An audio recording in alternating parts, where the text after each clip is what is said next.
السلام علیکم ورحمۃ اللہ وبرکاتہ۔ الحمد للہ وکفى وسلام علی عباده الذین اصطفى، اما بعد فقد قال اللہ تبارک وتعالی فی کلامہ القدیم: اعوذ باللہ من الشیطان الرجیم، بسم اللہ الرحمن الرحیم۔ الذین یظنون انہم ملاقو ربہم وانہم الیہ راجعون۔ صدق اللہ العلی العظیم وصدق رسولہ النبی الامین الکریم، ونحن علی ذلک لمن الشاہدین والشاکرین والحمد للہ رب العالمین۔ معزز حاضرین اکرام و سامعین عظام، باب العلم انواریہ ایجوکیشنل سوسائٹی کے تحت چلنے والا ادارہ جامعہ انواریہ کے زیر اہتمام یہ سلسلہ وار تفسیر مظہری کی ریکارڈنگ جاری ہے۔ آئیے ابھی ہم نے سورہ بقرہ کی آیت نمبر 46 تلاوت فرمائی، اس کا ترجمہ اور تفسیر ملاحظہ فرمائیں۔ جو یقین کرتے ہیں کہ وہ ملاقات کرنے والے ہیں اپنے رب سے اور وہ اسی کی طرف لوٹنے والے ہیں،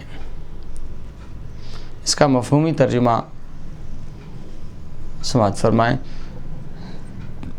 الذین یظنون، وہ لوگ جو یقین کرتے ہیں، انہم ملاقو ربہم، کہ وہ اپنے رب سے ملاقات کرنے والے ہیں، وانہم الیہ راجعون، اور یہ کہ وہ اسی کی طرف لوٹنے والے ہیں۔ یہ خاشعین کی اللہ تعالیٰ تفسیر، وضاحت، توضیح، تفسیر فرما رہا ہے، کیونکہ پچھلی آیت میں گزرا ہے وَإِنَّهَا لَكَبِيرَةٌ إِلَّا عَلَى الْخَاشِعِينَ، وَاسْتَعِينُوا بِالصَّبْرِ وَالصَّلَاةِ فرمایا اللہ تعالیٰ نے، اور تم مدد طلب کرو صبر اور نماز سے، اور بے شک وہ گراں ہے، بوجھ ہے، بے شک وہ بھاری ہے، سوائے خاشعین کے، عاجزین کے، عاجزی اختیار کرنے والوں کے لیے۔ اب عاجزی اختیار کرنے والے کون ہیں؟ تو الذین یظنون انہم ملاقو ربہم، وہ لوگ ہیں جو یقین رکھتے ہیں اس بات پر کہ وہ اپنے رب سے ملاقات کرنے والے ہیں اور اسی کی طرف لوٹنے والے ہیں۔ تو ایسے لوگوں پر نماز بھاری نہیں ہے، وہ تو اللہ کے شوق میں، اللہ کے اشتیاق میں، اس کے دیدار کے لیے اور اس کی لقاء کے لیے اور اس سے ملاقات کی خواہش رکھتے ہوئے نماز کو قائم کرتے ہیں، جیسا کہ حضور پاک صلی اللہ علیہ وسلم نے خود ارشاد فرمایا: الصلاۃ معراج المؤمنین، نماز مومنوں کی معراج ہے۔ تو گویا کہ جو اس بات پر یقین رکھتے ہیں کہ وہ اللہ سے ملاقات کرنے والے ہیں اور اللہ ہی کی طرف لوٹنے والے ہیں، تو نماز تو ان کا شوق اور نماز تو ان کی غذا بن جاتی ہے۔ تو پھر جب وہ چیز ان کی غذا بن جائے، ان کی روحانیت کی غذا بن جائے، تو پھر وہ ان پر گراں اور بھاری نہیں ہوتی، بلکہ وہ تو بالکل شوق اور ذوق کے ساتھ اس نماز کو ادا کرتے ہیں۔ تو آئیے اب اس کی تفسیر صاحب تفسیر حضرت قاضی ثناء اللہ پانی پتی رحمۃ اللہ علیہ کیا فرما رہے ہیں، ملاحظہ فرمائیں۔ جو اللہ تعالیٰ سے ملاقات کی توقع رکھتے ہیں، یہاں ظن کا معنی توقع سے کر رہے ہیں ایک تفسیر، اور دوسرے معنی ظن کے بتا رہے ہیں کہ یا ظن بمعنی یقین کے ہے، یہ ظن یہ یقین کے معنی یہاں پر بھی بیان کیا گیا ہے، یعنی جو اللہ تعالیٰ سے ملاقات کا یقین رکھتے ہیں۔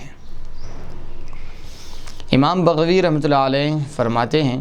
کہ الظن کا لفظ ازداد میں سے ہے، یعنی شک اور یقین دونوں کے درمیان مشترک ہے۔ ظن کا لفظ ازداد یعنی ضد، اپوزٹ ورڈز میں سے ہیں، یعنی اس کے معنی یہ بھی آتے ہیں، یہ بھی آتے ہیں، جیسے اپوزٹ ورڈز، یعنی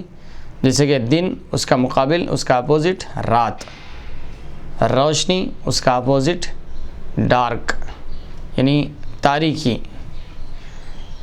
بہادری بزدلی، یہ جو اپوزٹ ہے ایک دوسرے کے. تو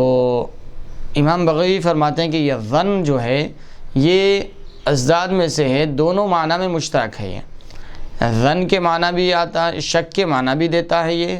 اور یقین کے معنی بھی دیتا ہے، یعنی دونوں معنی کے لیے یہ مشترک ہے، دونوں معنی کے لیے یہ بولا جاتا ہے. تفسیر بغوی جلد نمبر 1 صفحہ نمبر 47. یا یہ کہا جاتا ہے کہ یقین پر ظن کا اطلاق مجازن ہے کیونکہ رجحان میں اس کے مشابہ ہیں. یقین پر ظن کا اطلاق مجازن ہے، یعنی ظن کا جو لفظ ہے وہ یقین پر مجازی طور پر بولا گیا ہے، اور کیونکہ اس کا رجحان اس کے مشابہ ہے، یعنی اس کے معنی میں کچھ اس کے مماثلت اس کے جیسا پایا جاتا ہے، اس لیے اس معنی میں اس کو لیا گیا ہے. اب یہاں سے حضرت قاضی ثناء اللہ پانی پتی رحمۃ اللہ تعالی علیہ وہ فرما رہے ہیں کہ ظن کے معنی کیا لینا یہاں پر مناسب اور بہتر ہے. فرما رہے ہیں میں کہتا ہوں یہاں ظن کا لفظ ذکر کرنا علم و یقین کے الفاظ کا ذکر نہ کرنا یہ شعور دیتا ہے کہ جس کو اللہ تعالیٰ کی ملاقات اور اعمال صالحہ پر اللہ تعالیٰ کی جزا عطا کرنے کا غالب گمان ہو تو عقل سلیم اطاعت پر صبر کو اس کے لیے آسان بنا دے گا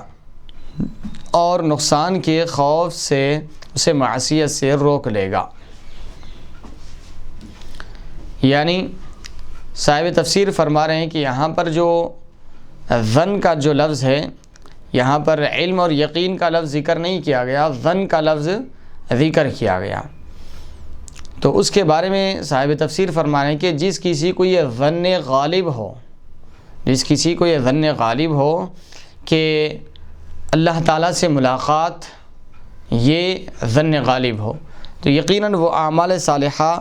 کرنے پر اور اللہ تبارک و تعالیٰ کی عطا اور جزا پر ظن غالب ہو اس کو، تو عقل سلیم جس کی عقل صحیح فیصلہ کرتی ہو، صحیح سمجھ بوجھ رکھتی ہو، تو ایسا شخص جو ہے وہ اطاعت پر صبر کرے گا، اور اطاعت پر صبر کرتے ہوئے اس امید سے کہ اللہ سے ملاقات کرنا ہے، اطاعت پر اس امید سے صبر کرے گا کہ اعمال صالحہ کی جزا اللہ تعالیٰ آخرت میں عطا فرمائے گا، اور گناہوں کے نقصان سے اس امید سے بچے گا کہ اللہ تعالیٰ اس کو جہنم سے بچائے گا. تو یہ امید، یہ توقع، یہ ظن غالب کی وجہ سے وہ گناہوں کے نقصان کے خوف سے اللہ تعالیٰ کی معصیت سے رکا ہوا رہے گا. جیسا کہ ایک مثال دے کر صاحب تفسیر بیان فرما رہے ہیں، جیسے کہ ایک شخص کو اگر غالب گمان ہو، یقین نہیں ہے، شک نہیں ہے، یعنی ایک غالب گمان ہے کہ یہ زیادہ پاسبل ہے، تو اس کو یہ غالب گمان ہو کہ پیالے کے اندر زہریلا پانی ہے، تو وہ پیاس کی مشقت کو برداشت کر لے گا. اس کو غالب گمان ہے کہ زیادہ اس کی تھنکنگ یہ ہے کہ ہاں اس میں یہ پانی میں زہر ملا ہوا ہے، تو وہ پیاس اگرچہ کہ اس کو شدت کے ساتھ پیاس ہو رہی ہو، لیکن اس کو پیاس کو وہ برداشت کر لے گا. کیوں؟ اس لیے کہ اسے یہ غالب گمان ہے کہ اگر اس میں زہریلا پانی وہ یقینی طور پر اگر ہو جائے تو میری موت یقینی ہے، تو اس لیے وہ ظن غالب کو عمل میں لاتے ہوئے وہ پانی کو ہاتھ نہیں لائے گا، وہ پیالے کا پانی استعمال نہیں کرے گا. اسی طرح جس کا غالب گمان ہو کہ پیالے کا پانی شفا اور قوت کا باعث ہے، تو وہ اس کے کڑوا ہونے کے باوجود اس کو پیتا رہے گا. اس کے برعکس اگر کوئی پیالے میں پانی موجود ہو اور اس کو یہ ظن غالب ہو، اس کے برعکس یعنی اس کا الٹا، اب کیونکہ پانی میں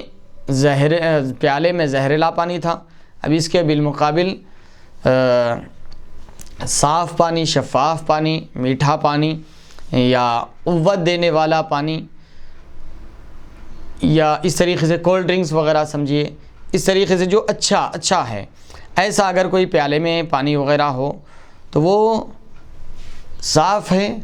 لیکن اگرچہ کہ وہ کڑوا بھی ہو تو اس کو پی لے گا اس امید سے کہ اس میں شفا ہے، اس امید سے کہ اس میں وہ پینے سے قوت اور طاقت ملتی ہے،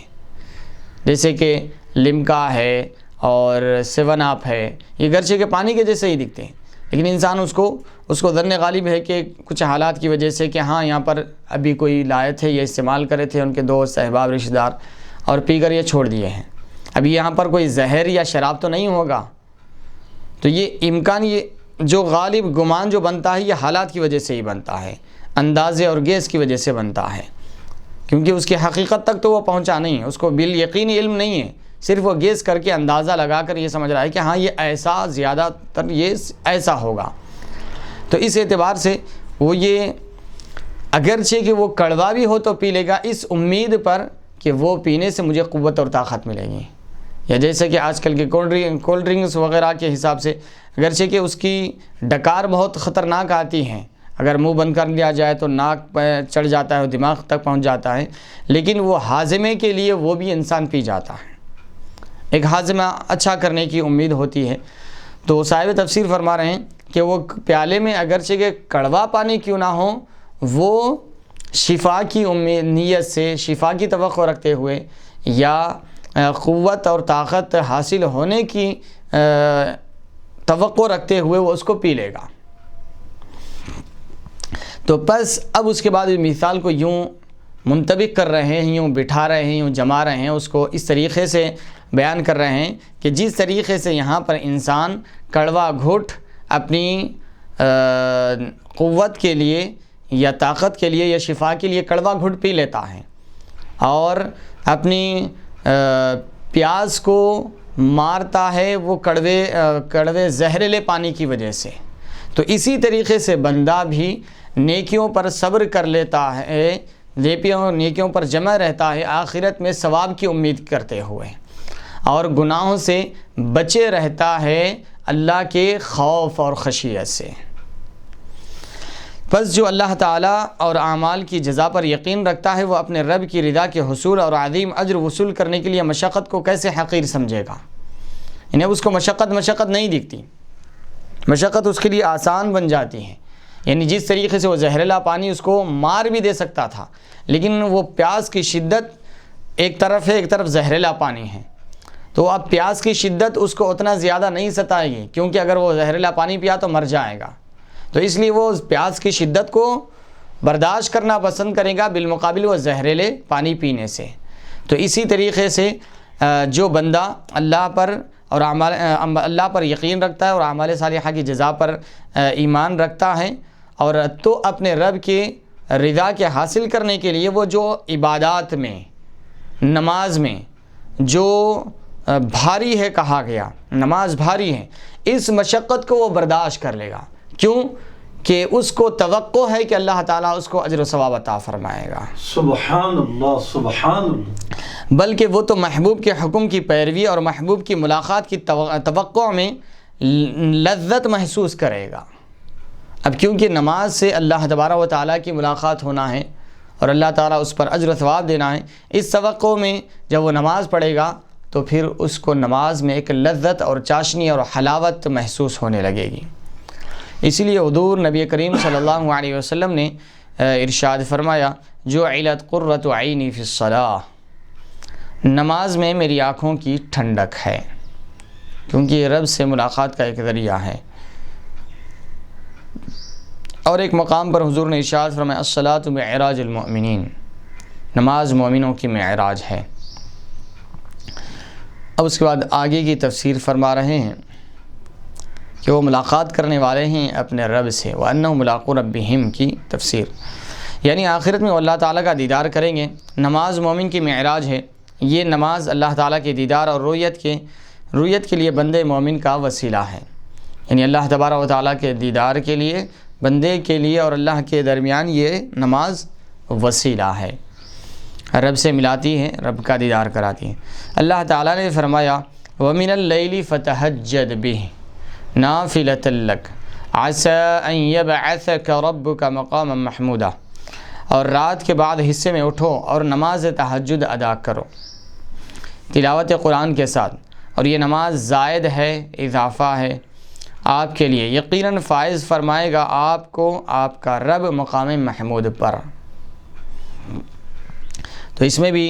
نماز کی تاکید کی جا رہی ہے، 5 وقتہ نماز سے ہٹ کر یہ نماز زائد ہے فرما رہا ہے اللہ تعالیٰ۔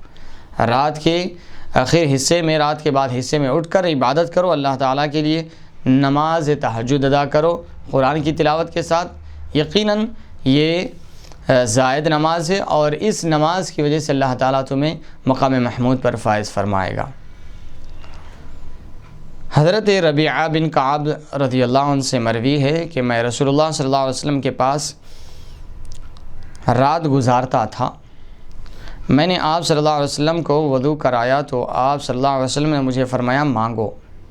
صلی یا ربیعہ فرمایا حضور پاک صلی اللہ علیہ وسلم۔ میں نے عرض کی کہ حضور میں جنت میں آپ کی سنگت و مرافقت کا آپ سے سوال کرتا ہوں، یعنی یا رسول اللہ میں جنت میں آپ کے ساتھ رہنا چاہتا ہوں۔ حضور صلی اللہ علیہ وسلم نے فرمایا کیا اس کے علاوہ بھی کوئی خواہش ہے؟ تو عرض کی حضور صرف یہی خواہش ہے۔ حضور صلی اللہ علیہ وسلم نے ان سے فرمایا کہ کوئی اور خواہش ہے، کوئی اور سوال ہے تو اور کرو۔ آپ نے فرمایا نہیں یا رسول اللہ میری بس یہی خواہش ہے، یہی تمنا ہے، یہی آرزو ہے کہ جنت میں آپ کے ساتھ رہوں۔ تو آپ صلی اللہ علیہ وسلم نے فرمایا کثرت سجود کے ساتھ اپنے نفس پر میری اعانت کرو، یعنی کثرت سجود کے ساتھ، یعنی کثرت کے ساتھ نماز پڑھو اور نماز پڑھ کر میری اعانت کرو کہ میں جو تمہاری جو خواہش اور آرزو ہے کہ میں جنت میں آپ کے صلی اللہ علیہ وسلم کے ساتھ رہوں گا، تو میں نے تمہیں یہ چیز عطا تو کر دیا ہے، لیکن اب اس کو باقی رکھنے کے لیے تم کثرت سجود کیا کرو، کثرت کے ساتھ نماز پڑھا کرو۔ تو مفتی صاحب پھر اس حدیث مبارکہ کی روشنی میں یہ بات واضح ہو جاتی ہے کہ جو مومن مسلمان پیارے نبی صلی اللہ علیہ وآلہ وسلم کے ساتھ رہنا چاہتا ہے آپ کی خدمت میں، تو اس کو چاہیے کہ اگر وہ بھی بالکل اسی طرح جیسا کہ یہ صحابی، یہ جیسا کہ اللہ کے ولی جو سوال کیے جس پر پیارے نبی نے آپ کو عطا فرمایا، تو اگر ہم بھی اگر کثرت سے نمازوں کی زیادہ پابندی کرتے ہیں، خاص طور پر جیسا کہ ایک حدیث مبارکہ میں آیا ہے کہ نسائی شریف میں بھی ہے، ابو داؤد شریف میں بھی ہے کہ جو شخص ظہر کی 12 رکعت نماز پڑھے گا، جو شخص ظہر کے 12 رکعت نماز پڑھے گا تو اللہ تعالیٰ اس پر دوزخ کو حرام فرما دے گا، یعنی دوزخ اس کے لیے حرام ہو جائے گی۔ اور کبھی اگر وقت نہیں ہے تو سنن ابو داؤد کی حدیث مبارکہ ہے کہ ظہر سے پہلے جو شخص 4 رکعت نماز سنت موقعہ پڑھے گا تو قیامت کے دن اللہ تعالیٰ اس شخص سے کہے گا تو جس دروازے سے چاہے داخل ہو کر جنت میں چلا جا، تو جس دروازے سے چاہے جنت میں داخل ہو جا۔ تو اب اس طریقے سے جیسا کہ ظہر کی نماز کی فضائل آئے ہیں، 12 رکعت نماز ہے، فجر کے 4 رکعت ہیں، تو یہ بھی اگر نمازوں کا کوئی اہتمام کر لیتا ہے۔ اب تہجد، اوابین وغیرہ وغیرہ نہیں ہے، تہجد اوابین بھی پیارے نبی صلی اللہ علیہ وسلم اس کا بڑا اہتمام فرمایا کرتے تھے، اشراق کی بھی نماز کا اہتمام فرمایا کرتے تھے۔ چاش کی نماز کے حوالے سے ابو داؤد شریف میں یہ حدیث مبارک آئی ہے کہ جو شخص یہ چاہتا ہے کہ اس کی دنیا اور آخرت کی کوئی حاجت یا ضرورت پوری ہو جائے، اس کے کام بن جائے دنیا اور آخرت کے، تو اس کو چاہیے کہ وہ چاش کے 4 رکعت نماز پڑھے، یا 4 رکعت ایک وقت بھی 4 رکعت، یعنی ایک سلام کے ساتھ 4 رکعت بھی پڑھ سکتا ہے، یا 2 رکعت کر کے بھی اس طریقے سے بھی وہ پڑھ سکتا ہے۔ تو اب یہ اشراق ہے، چاشت ہے، اوابین ہے، تہجد ہے، تو یہ جو پیارے نبی نے جو ارشاد فرمایا کہ ظہر کے 12 رکعت، عصر کے 8 رکعت، عشاء کے 17 رکعت اور مغرب کے 7 رکعت، اتنا ہی پڑھنے سے بھی ہم کو پیارے نبی کی سنگت جو ہے عطا ہو جائے گی جنت میں، کہ ہم پیارے نبی کے ساتھ رہ سکیں گے، یا اس کے علاوہ پھر یہ اشراق، چاشت، اوابین، تہجد وغیرہ یہ بھی پڑھنا لازم ہے، ضروری ہے؟ جی دیکھیے، آپ کچھ سوالات فرمائے ہیں۔ ایک سب سے پہلی چیز یہ کہ ایک ہے حضور پاک صلی اللہ علیہ وسلم کی سنگت اور معیت ہے، اور دوسرا ہے جنت کا واجب ہونا۔ تو آپ جو احادیث مبارکہ سنائے ہیں، یقیناً جیسا کہ 12 رکعت کی سنت کی ادائیگی پر جہنم کے حرام ہونے کی بشارت احادیث مبارکہ میں آئی ہے، تو جنت حرام ہونا اس سے ثابت ہے۔ اور بعض دیگر نمازیں جیسا کہ آپ ذکر فرمائے ہیں، نوافل اور فرض یا فرائض سے ہٹ کر، تو ان چیزوں سے جنت واجب ہوتی ہے۔ ایک وہ چیزیں ہیں جس سے جہنم حرام ہو رہی ہے، اور بعض چیزیں وہ ہیں جس سے جنت واجب ہوتی ہیں۔ لیکن ان چیزوں سے یہ ثابت نہیں ہوتا کہ جنت واجب ہو تو حضور کی سنگت اور معیت بھی ہو۔ حضور کی سنگت اور معیت اور چیز ہے، جنت کا واجب ہونا اور چیز ہے۔ حضور کی سنگت اور معیت کے لیے یہ حدیث مبارک ہے، اور ایک حدیث مبارک آپ کو میں سناؤں گا۔ یقیناً جنت تو نصیب ہوگی، لیکن حضور کی سنگت اور معیت یہ بہت اعلیٰ چیز ہے، یہ ہر کسی کو نصیب نہیں ہوتی، یہ ہر عمل کے لیے نہیں ہے، کچھ مخصوص اعمال ہے۔ اگر بندہ ان اعمال کو اختیار کرتا ہے تو ضرور حضور پاک صلی اللہ علیہ وسلم کی سنگت اور معیت جنت میں نصیب ہوگی۔ تو مفتی صاحب اس میں ایک میرا آخری سوال، انشاءاللہ اس کے بعد سوالات میرے ختم سمجھیے اس حوالے سے جی، کہ دیکھیے جس انسان کی شادی ہو چکی ہے، اس کے بیوی بچے ہیں، اب وہ پیارے نبی صلی اللہ علیہ وآلہ وسلم کی جنت میں آپ کی رفاقت، آپ کے ساتھ رہنا پسند کرنے کے لیے کون پسند نہیں کریں گے پیارے نبی صلی اللہ علیہ وسلم کے ساتھ رہنا، جو کہ سب سے بڑی دولت ہے، سب سے بڑی نعمت ہے۔ جنت میں اللہ کا دیدار اور پیارے نبی صلی اللہ علیہ وآلہ وسلم کے ساتھ رہنا نصیب ہونا، یہ بہت بڑی بات ہے، یہ معمولی بات نہیں ہے۔ بے شک۔ تو اب اس سے ایک انسان شادی شدہ ہے، بیوی بچے والا ہے، وہ اس سے زیادہ نوافل کی کثرت پابندی کرنا اس کے لیے مشکل ہو جائے گا، دشوار ہو جائے گا، کیونکہ اب اس کے کاروبار بھی ہیں۔ صحیح۔ اگر جیسا کہ میں بھی آپ سے عرض کیا کہ ظہر کے نماز کی فضیلت، چاش کی نماز کی فضیلت، وہ اتنا بھی اگر اہتمام کر لے تو کیا ہم اللہ کی ذات سے امید کر سکتے ہیں کہ پیارے نبی کی سنگت ہم کو جو ہے انشاءاللہ جنت میں حاصل ہو جائے گی؟ اگر ہم امید نہیں کریں گے، بیوی بچوں کے اگر حقوق بھی چلے جائیں گے تو اس سے بھی اللہ رسول ناراض ہو جائیں گے، تو چنانچہ ہم دوزخ میں جو ہے جانے کا ذریعہ بن جائیں گے خدا نخواستہ۔ کیونکہ بیوی بچے، اہل و عیال، والدین کی خدمت یہ بھی ہم پر واجب ہے، یہ بھی پیارے نبی صلی اللہ علیہ وآلہ وسلم کی سنت مبارکہ سے ثابت ہے۔ تو ہم فرائض کے ساتھ ساتھ جو کہ ظہر کے 12 رکعت، عصر کے 8 رکعت، مغرب کے 7 رکعت، یہ جو ہے اتنا بھی اہتمام کر لیتے ہیں، یا پھر اس کے ساتھ تہجد کا بھی اگر اہتمام کر لیتے ہیں تو یا یہ اہل و عیال کے حقوق ادا کرتے ہوئے اتنا ہمارے لیے کافی نہیں ہو جائے گا کہ پیارے نبی کی رفاقت اور سنگت ہمیں حاصل ہونے کا ایک امکان۔ جی۔ اب وہ انسان جس کی شادی نہیں ہوئی ہے اس کا مسئلہ الگ ہے، ایک ایسا انسان جس کی شادی ہو چکی ہے، جس پر ذمہ داریاں ہیں گھر کی۔ جی، یقیناً آپ نے جو چیز کی طرف توجہ دلائی، جو سوال کیا، یقیناً اس کے بہت بڑی فضیلتیں احادیث پاک میں آئی ہے، جیسا کہ حضور پاک صلی اللہ علیہ وسلم نے اس بارے میں ارشاد فرمایا کہ الکاسب حبیب اللہ، جو محنت کرتا ہے وہ اللہ کا محبوب بندہ ہے، اللہ کی بارگاہ میں وہ مقبول ہے، محبوب ہے، اور جو اپنی بیوی بچوں کے لیے دوڑ دھوپ کرتا ہے اور شام میں آ کر تھک جاتا ہے تو اللہ تعالیٰ اس کی مغفرت فرما دیتا ہے۔ اور اسی طریقے سے ارشاد فرمایا کہ جو اپنے بیوی بچوں کے لیے محنت مشقت اٹھاتا ہے،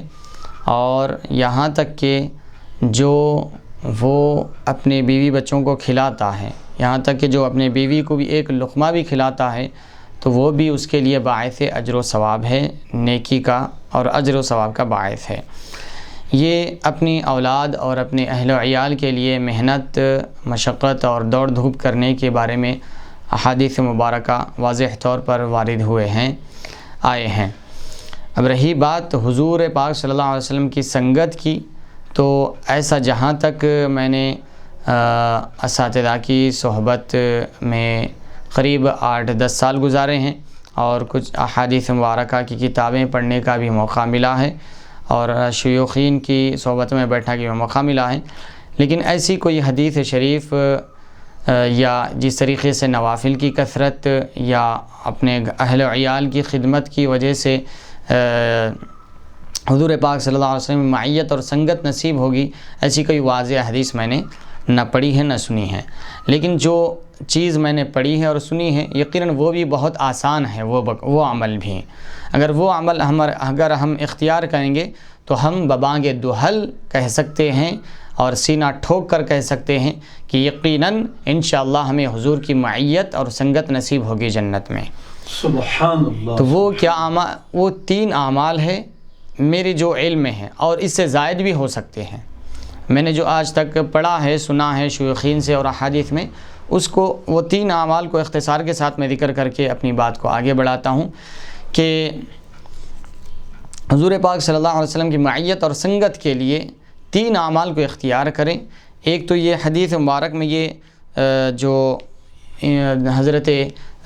ربیعہ بن کعب رضی اللہ تعالیٰ عنہ جو حضور پاک صلی اللہ علیہ وسلم کی خدمت کیا کرتے تھے اور تہجد کے لیے حضور کو وضو کرایا کرتے تھے،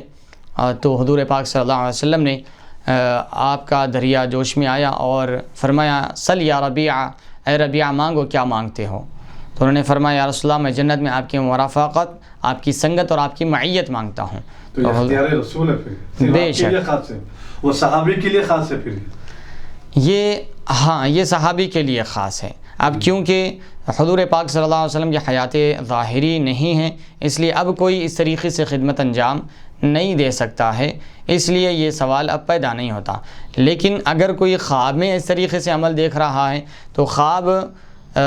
انبیاء کا خواب اور ہوتا ہے، وحی کے مماثل ہوتا ہے، اور جو عام لوگوں کا خواب ہوتا ہے اس پر کوئی حکم وارد نہیں ہوتا. یہ خواب کی بات ہوتی ہے، اس سے کوئی احکام ثابت نہیں ہوتے. تو الغرض میں عرض یہ کر رہا تھا کہ آپ کا جو اس بارے میں آپ کے جذبے کو سلام کرتا ہوں، اور حب رسول، محبت رسول جو ہمارا ایک دینی اور ایمان کا مرکز و محور ہے، حضور پاک صلی اللہ علیہ وسلم کی محبت، اس کے جو جذبہ ہے، آپ کی جو ایک تڑپ، ایک جستجو ہے، میں اس کو سلام کرتا ہوں کہ جو بار بار آپ نے پلٹ کر اسی طرف توجہ دلائی کہ حضور کی سنگت اور معیت میں رہنا رہا تو کیا اگر نوافل کثرت سے پڑھا جائے، کیا جو 5 وقتہ نمازوں کے سنتیں اور نوافل ادا کیا جائے تو کیا حضور کی سنگت معیت نصیب ہو جائے گی، کیا نہیں تو اگر کوئی رشتہ ازدواج میں منسلک ہو چکا ہے، بیوی بال بچوں والا ہے، تو اس کے لیے اب یہ نوافل کی کثرت کرنا مشکل اور دشوار ہے، تو کیا اگر وہ بیوی بچوں کی خدمت کر لیتا ہے تو کیا اس کو حضور کی سنگت اور معیت نصیب ہو جائے گی.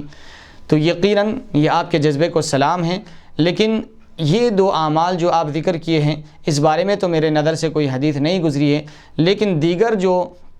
احادیث اس باب میں وارد ہوئی ہے وہ اگر ہم اختیار کریں تو ضرور ہمیں اللہ کی ذات سے امید ہے کہ ضرور حضور پاک صلی اللہ علیہ وسلم کی سنگت اور معیت نصیب ہوگی. آئیے سب سے پہلے میں ذکر کروں گا کہ ترمذی شریف وغیرہ میں حدیث مبارک ہے، حضور پاک صلی اللہ علیہ وسلم نے ارشاد فرمایا ان من احبکم الی واقربکم منی منزلۃ یوم القیامۃ احاسنکم اخلاقا، کہ بے شک قیامت کے دن تم میں، ان من احبکم الی، کہ تم میں کا سب سے پسندیدہ، سب سے محبوب ترین بندہ وہ ہے میرے پاس، واقربکم منی منزلا، اور قیامت کے دن درجے کے اعتبار سے، منزل کے اعتبار سے، رہنے کے اعتبار سے، سنگت جو معیت جو فرما رہے تھے آپ، اس کے اعتبار سے جو بالکل میرے بہت زیادہ قریب ہوگا، کون ہوگا؟ احاسنکم اخلاقا، جس کے اخلاق بہترین ہوں گے قیامت کے دن وہ مجھ سے اتنا ہی زیادہ قریب ہوگا. سبحان اللہ، سبحان اللہ. اگر ہم حضور کا قرب چاہتے ہیں، حضور کی معیت چاہتے ہیں، حضور کی سنگت چاہتے ہیں تو ہم اپنے آپ کو با اخلاق بنائیں، کیونکہ یہ واضح طور پر حدیث مبارک ہے بے شک کہ جس کے اخلاق جتنے اچھے ہوں گے وہ حضور سے اتنا ہی زیادہ قریب تر ہوگا. جی. اگر ہم حضور کی معیت اور سنگت چاہتے ہیں تو ہم اپنے اخلاق کو حضور پاک صلی اللہ علیہ وسلم کے اخلاق میں ڈھال لیں، حضور پاک صلی اللہ علیہ وسلم کے اخلاق کو اپنا لے، اپنی زندگی میں اختیار کر لے، تو حضور کی حدیث مبارک یہ ہمارا ایمان ہے، یہ ہمارا یقین ہے کہ کبھی غلط نہیں ہو سکتی. بے شک یہ تو ہمارا ایمان ہے، حق. یہ تو ہمارا ایمان ہے کہ حضور کی حدیث غلط نہیں ہو سکتی ہیں. تو جب یہ حدیث حضور نے فرما دیا کہ تم میں کا سب سے محبوب ترین میرے پاس بندہ وہ ہے، اور جنت میں قرب کے اعتبار سے بندہ وہ ہے جس کے بہترین اخلاق ہو، تو ہم اگر حضور کی معیت اور سنگت چاہتے ہیں تو اپنے اخلاق اور کردار اور کیریکٹر کو جتنا ہو سکے اعلیٰ سے اعلیٰ بنائیں. عفو و درگزر، صبر و تحمل، بردباری، یہ چیزوں کو اختیار کریں. عفو و درگزر کا معاملہ فرمائیں، جاہلوں کو معاف کرتے جائیں. الغرض اگر ہمیں قدرت بھی ہو تو معاف کرنا سیکھ لیں، کیونکہ حضور پاک صلی اللہ علیہ وسلم نے قدرت کے باوجود معاف کرنا سکھایا ہے، خیر المال العفو فرمایا ہے۔ ایک چیز یہ ہو گئی بہترین اخلاق، اور دوسری چیز جو حضور کے قرب کا ذریعہ ہے، حضور کی معیت اور سنگت کا ذریعہ ہے، وہ ہے حضور پاک صلی اللہ علیہ وسلم پر کثرت کے ساتھ درود شریف کا ورد کرنا۔ سبحان اللہ سبحان اللہ۔ حضور پاک صلی اللہ علیہ وسلم نے اس بارے میں ارشاد فرمایا کہ قیامت کے دن تم میں مجھ سے سب سے زیادہ قریب وہ بندہ ہوگا جو مجھ پر کثرت کے ساتھ درود شریف پڑھتا ہوگا۔ تو وہاں قیامت سے مراد جنت بھی ہے؟ جنت میں ہے، قیامت کے بعد ہی جنت ہے، کیونکہ جنت میں جو مراتب اور درجات دیے جائیں گے، درود شریف کا اس میں بہت بڑا عمل دخل ہوگا۔ جیسا کہ محدث دکن علیہ رحمت و رضوان نے اپنی کتابوں میں تحریر فرمایا ہے کہ ایک بندہ ہوگا جس کا حساب و کتاب بڑا کٹھن ہوگا، بڑا سخت ہوگا، اور اس کے جب نامہ اعمال تولے جائیں گے تو اس کا گناہوں کا پلڑا بھاری ہو جائے گا اور نیکیوں کا پلڑا ہلکا ہو جائے گا۔ تب وہ بہت ہی پریشان رہے گا کہ اب میرا کیا ہوگا، مجھے جہنم میں جانا ہوگا۔ تو حکم ہوگا اس کی کوئی نیکی ہے تو لا کر ڈالا جائے، کوئی نیکی لا کر ڈالی جائے گی، لیکن وہ پلڑا پھر بھی ہلکا ہی رہے گا، گناہوں کا پلڑا بھاری ہی رہے گا۔ ایسی اس کی ساری نیکیاں ختم ہو چکی ہوگی، اب اس کے جہنم کے جانے کا انتظار ہوگا۔ لیکن اسی دوران ایک ہستی ایک اپنے جیب میں سے ایک چھوٹی سی برچھی نکال کر لا کر اس نیکیوں کے پلڑے میں ڈال دے گی، اس نیکیوں کے پلڑے میں ڈال دے گی۔ محدث دکن فرماتے ہیں جیسے ہی وہ چھوٹی سی برچھی اس نیکیوں کے پلڑے میں ڈال دی جائے گی، وہ نیکیوں کا پلڑا بھاری ہو جائے گا اور گناہوں کا پلڑا اٹھ جائے گا، ہلکا ہو جائے گا۔ سبحان اللہ سبحان اللہ۔ تو وہ بندہ اور فرشتے تعجب کر کر کہنے لگیں گے کہ اے باری اللہ، یہ کیا ماجرا ہے، یہ چھوٹی سی چیز ڈالنے کی وجہ سے پلڑا اتنا بھاری کیسا ہو گیا، یہ گناہوں کا پلڑا اتنا کیسا ہلکا ہو گیا۔ تو یہ ایسی چیز ہے کیا اس میں اصل جس کی وجہ سے یہ نیکیوں کا پلڑا اتنا وزنی اور بھاری ہو گیا؟ تو رب ذوالجلال فرمائے گا کہ بندے، تو نے زندگی میں ایک دفعہ میرے حبیب صلی اللہ علیہ وسلم پر درود شریف پڑھا تھا، اور وہ درود شریف یہ ہے جس کی وجہ سے تیرے نیکیوں کا پلڑا بھاری ہو گیا ہے۔ سبحان اللہ سبحان اللہ۔ تو ایک مرتبہ درود شریف پڑھنے سے اس کے نیکیوں کا پلڑا بھاری ہو جا رہا ہے۔ تو اگر ہم کثرت کے ساتھ اٹھتے بیٹھتے چلتے پھرتے، اور یہ بھی یاد رکھیں، ہاں آداب میں سے ہے کہ اگر ہم باوضو ہو کر قبل رخ ہو کر پورا یکسوئی اور توجہ کے ساتھ پڑھیں تو اس کے فیوض و برکات اور ہی ہوتے ہیں، لیکن اگر یہ اہتمام نہیں کر سکتے ہیں تو اٹھتے بیٹھتے چلتے پھرتے ہر حال میں درود شریف کا ورد کرتے رہیں، تاکہ یہ قرب نبوی صلی اللہ علیہ وسلم ہمیں میسر ہو۔ یہ دو چیزیں ہو گئی۔ اور تیسری چیز جس کے بارے میں صحابہ کرام فرماتے ہیں کہ ایک دیہاتی آئے، صحابی آ کر انہوں نے حضور سے عرض کیا، یا رسول اللہ صلی اللہ علیہ وسلم متی الساعہ، یا رسول اللہ صلی اللہ علیہ وسلم قیامت کب ہے، قیامت کب ہے؟ تو حضور پاک صلی اللہ علیہ وسلم نے فرمایا ما عددت لہا، تم نے اس کے لیے کیا تیاری کر رکھی ہے؟ تو وہ صحابی نے عرض کیا، یا رسول اللہ میں نہ میرے پاس نمازوں کا ڈھیر انبار ہے، نہ روزوں کا، نہ نیکیوں کا۔ تو حضور پاک صلی اللہ علیہ وسلم نے فرمایا کہ پھر قیامت سے کیا کریں؟ ہاں ولیکنی یا رسول اللہ صلی اللہ علیہ وسلم، لیکن یا رسول اللہ صلی اللہ علیہ وسلم ایک بات ہے کہ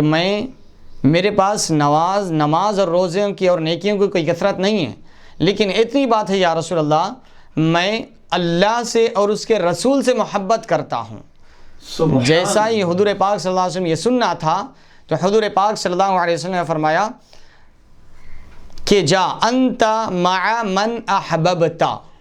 کہ تو جس کے ساتھ محبت کرتا ہے قیامت کے دن جنت میں اسی کے ساتھ رہے گا۔ سبحان اللہ سبحان اللہ۔ یہ ایک الفاظ ہے حدیث مبارک، انت مع من احببت، اس اعرابی کو آپ نے خطاب کر کے فرمایا کہ تم اسی کے ساتھ جنت میں ہوگے جس سے تم محبت کرتے ہو۔ اور ایک دوسری حدیث مبارک میں ہے کہ المرء مع من احب، کہ قیامت میں آدمی اسی کے ساتھ رہے گا جس سے وہ محبت کرتا ہے۔ جب حضور کی زبان اطہر سے یہ الفاظ نکلے تو صحابہ کرام کی کیفیت یہ تھی، صحابہ فرماتے ہیں کہ ہم نے زندگی میں کبھی اتنا خوش نہیں ہوئے، ساری زندگی جتنی بھی زندگی کا عرصہ حضور پاک صلی اللہ علیہ وسلم کے ساتھ ہم نے بتایا، حضور کی سنگت اور معیت میں رہے، اور ہم نے کئی احادیث مبارکہ سینکڑوں کی تعداد میں احادیث سنے، لیکن ہمیں کسی حدیث کے سننے کے بعد اتنی خوشی میسر نہیں آئی جتنا کہ یہ والی حدیث انت مع من احببت المرء مع من احبہ کی حدیث سننے کے بعد ہم جو خوشی اور مسرت سے جو مچل گئے تھے، ہم خوشی اور فرحت و انبساط سے خوشی کے مارے مچل گئے کہ یقیناً ہم بے انتہا حضور سے محبت کرتے ہیں، ضرور ہمیں جنت میں حضور کی معیت اور سنگت نصیب ہوگی۔ سبحان اللہ سبحان اللہ۔ تو یہ ایک اور چیز ہے جو حضور کی سنگت اور معیت دلانے والی ہے کہ حضور سے بے پناہ محبت کی جائے، حضور سے بے دریغ محبت کی جائے، یہ حضور کی سنگت اور معیت کے لیے لازم ہے۔ تو یہ کچھ چیزیں تھیں جو حضور کی معیت اور سنگت کے لیے احادیث مبارکہ سے ہمیں ملتی ہے کہ حضور سے بے پناہ محبت کی جائے اور حضور پر کثرت کے ساتھ درود شریف پڑھا جائے، اور تیسری چیز اپنے اخلاق اور کردار کو اچھا بنایا جائے، اس سے حضور کا قرب اور حضور کی معیت یقیناً ملے گی۔ حضور پاک صلی اللہ علیہ وسلم کی حدیث مبارک ہم نے ابھی سماعت فرمایا کہ حضرت ربیعہ بن کعب رضی اللہ تعالیٰ عنہ کی مسلم شریف کی حدیث مبارک ہے۔ اب اس کے بعد اور ایک حدیث مبارک یہاں پر صاحب تفسیر بیان فرما رہے ہیں۔ حضرت ابو ہریرہ رضی اللہ عنہ سے مروی ہے، رسول اللہ صلی اللہ علیہ وسلم نے فرمایا، بندہ سجدے کی حالت میں اپنے رب کے زیادہ قریب ہوتا ہے، یعنی جب بندہ سجدے میں جاتا ہے تو رب سے بہت ہی زیادہ قریب ہوتا ہے۔ تو اس سے مطلب یہ حدیث مبارکہ اس بات کی طرف رہنمائی کر رہے ہیں، ترغیب دلا رہے ہیں کہ یہ نماز کثرت کے ساتھ پڑھا جائے، کیونکہ نماز یہ مومنوں کی معراج ہے اور رب سے ملاقات کا ذریعہ ہے، رب کے درمیان بندے کے درمیان وسیلہ ہے اور اللہ کے قرب کا ذریعہ ہے اور حضور کی معیت اور سنگت کا ذریعہ ہے۔ تو یہ ساری چیزیں اس بات کی طرف بندے مومن کو ترغیب دلا رہی ہے، توجہ دلا رہی ہے کہ اب جب بندے کے اندر یہ ساری چیزیں اور حضور کا فرمان آ جائے گا، کسی مسلمان کے کان تک یہ بات پہنچ جائے گی تو وہ تو نماز شوق سے پڑھے گا، پورے اشتیاق سے پڑھے گا، اب اس پر نماز بھاری نہیں ہوگی، کیونکہ اس کو تو رب سے ملاقات کا شوق ہے، اس کو تو حضور کی سنگت اور معیت کا شوق ہے، اس کو تو حضور کی مرافقت کا شوق ہے، تو اس لیے وہ نماز اس پر بھاری نہیں ہوگی، بلکہ اس کو جنت میں حضور کی معیت اور سنگت کا جو شوق اور اشتیاق ہے، اس کے لیے وہ ضرور نماز پڑھے گا، پورے شوق اور ذوق کے ساتھ پڑھے گا، اس میں کوتاہی نہیں کرے گا۔ بعض علماء نے فرمایا لقاء سے مراد اللہ تعالیٰ کی طرف لوٹنا ہے، وَأَنَّهُمْ مُلَاقُو رَبِّهِمْ جو آیا ہے اس سے مراد فرما رہے ہیں کہ یہاں لقاء سے مراد اللہ کی طرف لوٹنا ہے، یعنی مرنے کے بعد پھر دوبارہ اللہ کی طرف جانا ہے۔ وَأَنَّهُمْ إِلَيْهِ رَاجِعُونَ کی تفسیر فرما رہے ہیں وہ اللہ تعالیٰ کی طرف لوٹنے والے ہیں اور وہ انہیں ان کے اعمال کی جزا دے گا۔ اللہ تعالیٰ کی طرف رجوع اگر پیش نظر ہو تو ہر مشکل پر صبر کرنا آسان ہوتا ہے، اسی لیے مصیبت زدہ کے لیے اِنَّا لِلَّهِ وَإِنَّا إِلَيْهِ رَاجِعُونَ کہنا سنت مبارکہ ہے، یعنی اگر اللہ تعالیٰ کی طرف رجوع پیش نظر ہو، یعنی اللہ کی طرف لوٹنا ہے، تو ہر مصیبت آسان ہو جاتی ہے۔ یہ دنیا سے ہمیں کیا لینا دینا ہے؟ یہ دنیا کی مصیبت کب تک رہے گی ہم پر؟ 50 سال، 60 سال، 100 سال، اس سے زائد تو نہیں رہے گی، کیونکہ ہم خود نہیں رہیں گے، ہم خود اللہ کی بارگاہ میں جانے والے۔ اسی لیے کچھ مصیبت اور تکلیف کے وقت یہ آیت مبارکہ کے حصے کو ورد کرنا حضور پاک صلی اللہ علیہ وسلم کی سنت مبارکہ ہے کہ اِنَّا لِلَّهِ وَإِنَّا إِلَيْهِ رَاجِعُونَ، کہ بے شک ہم اللہ ہی کے لیے ہیں اور ہم اللہ ہی کی طرف لوٹنے والے ہیں۔ یہ مصیبت تو آنی ہے، جانی ہے، یہ مصیبت آج نہیں تو کل ختم ہونے والی ہے، کیونکہ ہم خود یہاں رہنے والے نہیں ہیں، تو پھر یہ مصیبت ہمارے پیچھے نہیں آ سکتی، ایک نہ ایک وقت چھوڑ کر جائے گی۔ اب اس کے بعد آگے کی آیت ملاحظہ فرمائیں۔ بسم اللہ الرحمن الرحیم یا بنی اسرائیل اذکروا نعمتی التي انعمت علیکم وانی فضلتکم علی العالمین. اے اولاد یعقوب یاد کرو میرا وہ احسان جو میں نے تم پر کیا، اور یہ کہ میں نے فضیلت دی تمہیں سارے جہان والوں پر.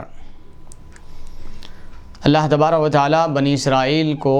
یاد دلا رہا ہے کہ یا بنی اسرائیل، اے اولاد یعقوب، اذکروا نعمتی، میری ان نعمتوں کو یاد کرو، التی انعمت علیکم، جو نعمتیں میں نے تم پر فرمائی ہیں، یعنی دریائے نیل سے پار کرا دینا اور فرعون کو غرق کر دینا اور عذابات سے محفوظ رکھنا اور منہ و سلوہ اتارنا، تورات اتارنا، فرعون کے قتل و غارت گری سے محفوظ فرمانا، یہ جو انعامات و اکرامات فرمائے اللہ تعالیٰ اس کو یاد دلا رہا ہے کہ اذکروا نعمتی التی انعمت علیکم، یاد کرو میری ان نعمتوں کو جو میں نے تم پر کی ہے، وانی فضلتکم علی العالمین، اور میں نے تم کو فضیلت دی ہے تمہیں سارے جہان والوں پر، سارے جہان والوں پر تم کو میں نے فضیلت دی ہے، اس نعمت کو بھی یاد کرو.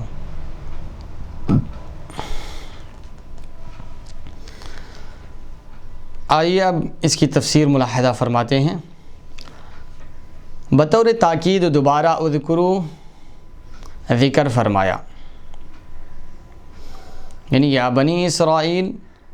اذکروا.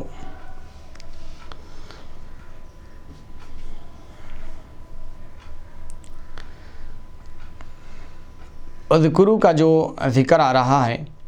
یہاں پر پھر یہ دوبارہ ذکر ہے، کیونکہ یا بنی اسرائیل کا مطلب اذکروا یا بنی اسرائیل، یاد کرو اے بنی اسرائیل، اذکروا پھر یاد کرو، یہ تاکید کے لیے ہے. اور فضیلت یاد دلائی ہے کہ جو کہ تمام نعمتوں سے بڑی نعمت ہے، جو ساری نعمتوں سے بڑی نعمت ہے، فضیلت جو انہیں عطا کی گئی ہے. اور ساتھ ہی ساتھ وعید کا ذکر بھی فرمایا آگے آنے والی آیت میں. اور وانی فضلتکم میں ان کے آباء و اجداد کی فضیلت مراد ہے کہ میں نے تم کو فضیلت دی ہے سارے جہان والوں پر. تو یہاں پر تم سے مراد وہ لوگ نہیں بلکہ ان کے آباء و اجداد ہیں جن کو اللہ نے فضیلت دی تھی. ان کے آباء و اجداد کی فضیلت مراد ہے جو موسیٰ علیہ السلام کے زمانے میں تھے یا جو آپ کے زمانے کے بعد تھے، جنہوں نے اپنے دین میں تبدیلی نہیں کی تھی. اللہ تعالیٰ نے انہیں نبوت، کتاب، ایمان، علم، اعمال صالحہ، بادشاہی، عدالت اور انبیاء کی نصرت کی توفیق عطا فرما کر فضیلت عطا فرمائی تھی. مراد آبا ہیں مگر نعمت کو جتایا ان پر جا رہا ہے، یعنی فضیلت تو دی گئی ان کے آباء و اجداد کو اور اس نعمت کو جتایا جا رہا ہے ان اولاد پر. تو یہ کیسے ممکن ہے؟ تو صاحب تفسیر اس کا جواب دے رہے ہیں، اس لیے کہ آبا کی فضیلت اولاد میں شرف کا موجب ہوتی ہے، یعنی اپنے باپ دادا کی فضیلت جو ہے اولاد کے لیے یہ شرف اور فخر کی بات ہوتی ہے کہ ہمارے آبا و اجداد بھی ایسے تھے، ہم ان کی اولاد ہیں. کہ آپ کو جو عزت اور وقار ملتا ہے وہ آپ کے آبا و اجداد کی وجہ سے بھی ملتا ہے. اگر آپ کچھ بھی نہ ہو تو جو لوگ آپ کی رسپیکٹ، آپ کا ادب، آپ کا احترام جو کرتے ہیں، آپ کے آباء و اجداد نے کچھ ایسے کارنامے کر گئے جس کی وجہ سے لوگ آپ کا بھی احترام کرتے ہیں. گرچہ کہ آپ کی کوئی خدمات نہیں ہے، گرچہ کہ آپ کی کوئی حیثیت نہیں ہے، جبکہ آپ کا کوئی ورک اور کام نہیں ہے، جبکہ آپ کی کوئی علمی قابلیت اور لیاقت نہیں ہے، لیکن آپ کے آباء و اجداد میں ایسی ہستیاں گزری ہیں جنہوں نے زمانے کو خوب سیراب کیا، اپنی صلاحیتوں سے، اپنے اخلاق سے، اپنے کردار سے، اپنے علم سے، اپنے عمل سے لوگوں کو متاثر کیا، اور ان لوگوں کے دلوں میں اللہ تعالیٰ نے محبت ڈالا ان کی. تو لوگ جو آپ کے آباء و اجداد کے قابلیت، لیاقت اور علم، ان کے تقوی، زہد، ورع کے جو قائل ہے وہ ان کی اولاد کا بھی احترام کرتے ہیں۔ تو فرما رہے ہیں اولاد کو اس لیے جتایا جا رہا ہے کہ وہ تم کو جو آج عزت و وقار جو ملا ہے وہ تمہارے آباء و اجداد کی وجہ سے ملا ہے، وہ تمہارے آباء و اجداد کی وجہ سے ملا ہے، کیونکہ اگر تمہارے آباء و اجداد ایسے نہ ہوتے تو تمہیں ایسی شان، ایسی عزت، ایسا وقار نہیں ملتا، تمہیں کوئی پوچھ کر دیکھنے والا بھی نہیں ہوتا۔ ایک چیز یہ، اور اس کے بعد دوسری چیز یہ بھی فرما رہے ہیں اس کلام میں انہیں برانگیختہ کیا جا رہا ہے کہ تم بھی اپنے آباء جیسی فضیلت حاصل کرنے کی کوشش کرو، اور ان کے آباء کو یہ فضیلت وحی اور انبیاء کی اتباع کی وجہ سے نصیب ہوئی تھی۔ اس میں اس زمانے کے بنی اسرائیلیوں سے یہ کہا جا رہا ہے کہ تم بھی اپنے آباء و اجداد جیسی فضیلت حاصل کرو، جیسا کہ انہوں نے وحی پر ایمان لایا اور انبیاء کی اتباع کی،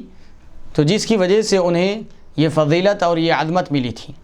یعنی تورات پر ایمان لایا انہوں نے، موسیٰ علیہ السلام پر ایمان لایا اور موسیٰ علیہ السلام کی کامل اتباع کی، اسی طریقے سے انجیل پر ایمان لایا، عیسیٰ علیہ السلام پر ایمان لائے اور عیسیٰ علیہ السلام کی کامل اتباع کی، تو انہیں یہ فضیلت حاصل ہوئی، انہیں یہ فضیلت حاصل ہوئی ایمان لانے کی وجہ سے تورات پر اور موسیٰ علیہ السلام پر، اور ان کی کامل اتباع کی وجہ سے انہیں یہ فضیلت حاصل ہوئی۔ اگر تم چاہتے ہو کہ تمہیں بھی یہ فضیلت حاصل ہو تو پھر تمہیں بھی چاہیے کہ محمد صلی اللہ علیہ وسلم پر ایمان لائے، قرآن پر ایمان لائے اور محمد عربی صلی اللہ علیہ وسلم کی کامل اتباع کریں، تو تمہیں بھی یہ فضیلت مل سکتی ہے۔ اگر تم بھی اپنے آباء و اجداد کی فضیلت حاصل کرنا چاہتے ہو تو پھر تمہیں بھی چاہیے کہ تم محمد مصطفیٰ صلی اللہ علیہ وسلم پر ایمان لاؤ اور قرآن پر ایمان لاؤ اور ان کی کامل اتباع کرو، ضرور تمہیں بھی اللہ تعالیٰ فضیلت بخشے گا۔ جیسا کہ قرآن مجید میں ہے، سورہ حدید میں آیت نمبر 28 میں، یا ایھا الذین آمنوا اتقوا اللہ وآمنوا برسولہ یؤتکم کفلین من رحمتہ، اے ایمان والو ایمان لاؤ، اللہ سے ڈرو اور ایمان لاؤ اللہ پر اور اس کے رسول پر، اللہ پر اور اس کے رسول پر۔ یا ایھا الذین آمنوا اتقوا اللہ وآمنوا برسولہ، اور ایمان لاؤ اس کے رسول پر، اللہ کے رسول پر ایمان لاؤ، یعنی محمد مصطفیٰ صلی اللہ علیہ وسلم پر ایمان لاؤ۔ یؤتکم کفلین، تو رب ذوالجلال وعدہ فرما رہا ہے یہاں پر، یؤتکم کفلین من رحمتہ، کہ اللہ تعالیٰ تمہیں اپنی رحمت کے 2 حصے عطا فرمائے گا، اپنی رحمت کے 2 اجر تمہیں عطا فرمائے گا، اپنے رحمت کے 2 حصے تمہارے لیے مختص فرمائے گا اللہ تعالیٰ۔ تو اس آیت مبارکہ کی تفسیر میں حضور پاک صلی اللہ علیہ وسلم کے فرامین عالی شان ہیں کہ اللہ تعالیٰ 2 حصے کیوں عطا فرمائے گا انہیں، 2 اجر انہیں کیوں عطا فرمائے گا، رحمت کے 2 حصے کیوں دے گا؟ تو حضور پاک صلی اللہ علیہ وسلم نے فرمایا کہ انہیں 2 اجر 2 حصے رحمت کے اس لیے دیے جائیں گے کہ ایک حصہ انہوں نے موسیٰ علیہ السلام پر ایمان لایا، تورات پر ایمان لایا، اس کا اجر بھی دیا جائے گا، اور اس کے بعد جب حضور پاک صلی اللہ علیہ وسلم کی نبوت میں یہ لوگ حضور کی نبوت پر بھی ایمان لایا، قرآن پر بھی ایمان لایا، تو اللہ تعالیٰ یہ 2 نبیوں پر ایمان لانے کا انہیں دوہرا اجر و ثواب عطا فرمائے گا، رحمت کے 2 حصے عطا فرمائے گا۔ تو رب ذوالجلال فرما رہا ہے کہ تم بھی محمد مصطفیٰ صلی اللہ علیہ وسلم کی کامل اتباع کرو، قرآن پر ایمان لا لو، تو پھر تمہیں بھی ویسے ہی فضیلت حاصل ہوگی جیسا کہ تمہارے آباء و اجداد کو فضیلت تھی۔ اس میں تمہارا کوئی کارنامہ نہیں ہے، جو تمہیں آج عزت و وقار مل رہا ہے تو وہ تمہارے آباء و اجداد کی وجہ سے ہے، اور آباء و اجداد کو جو ملا تھا وہ انبیاء کی کامل اتباع کی وجہ سے ملا تھا۔ سبحان اللہ، سبحان اللہ۔ اور اگر تم بھی فضیلت اور فوقیت چاہتے ہو تو تم بھی انبیاء کی کامل اتباع کرو اور ان پر ایمان لاؤ اور ان کی کامل اتباع کرو، تمہیں بھی وہی شان، وہی فضیلت اللہ تعالیٰ عطا فرمائے گا، کیونکہ اس میں موسیٰ علیہ السلام اور تورات کی اتباع بھی تھی۔ تو اسی لیے اگر تم بھی عزت چاہتے ہو تو حضور پاک صلی اللہ علیہ وسلم کی ذات پر ایمان لاؤ اور ان کی کامل اتباع کرو، تمہیں بھی وہی فضیلت ملے گی۔ عالمین سے مراد ان کے زمانے کے عالم ہیں۔ ابن جریر نے مجاہد، ابی العالیہ اور قتادہ سے یہی قول نقل کیا ہے، یا یہ مطلب کہ انہیں عالمین سے ان لوگوں پر فضیلت تھی جن میں یہ فضائل جمع نہ تھے، یعنی ان لوگوں پر فضیلت تھی جن میں یہ فضائل جمع نہیں تھے، یعنی جو ان کے آباء و اجداد میں جو انبیاء پر ایمان لائے اور انبیاء کی کامل اتباع کی، ان کو اس وقت کے سارے لوگوں پر فضیلت حاصل تھی جو ایمان نہیں لائے یا کامل اتباع نہیں کیے۔ ایمان تو لائے لیکن کامل اتباع نہیں کیے، تو ایسے لوگوں پر، ایسے تمام لوگوں پر اس زمانے کے ان کو فضیلت حاصل تھی۔ آگے کی آیت ملاحظہ فرمائیں۔ بسم اللہ الرحمن الرحیم۔ واتقوا يوما لا تجزي نفس عن نفس شيئا ولا يقبل منها شفاعة ولا يؤخذ منها عدل ولا هم ينصرون صدق الله العظيم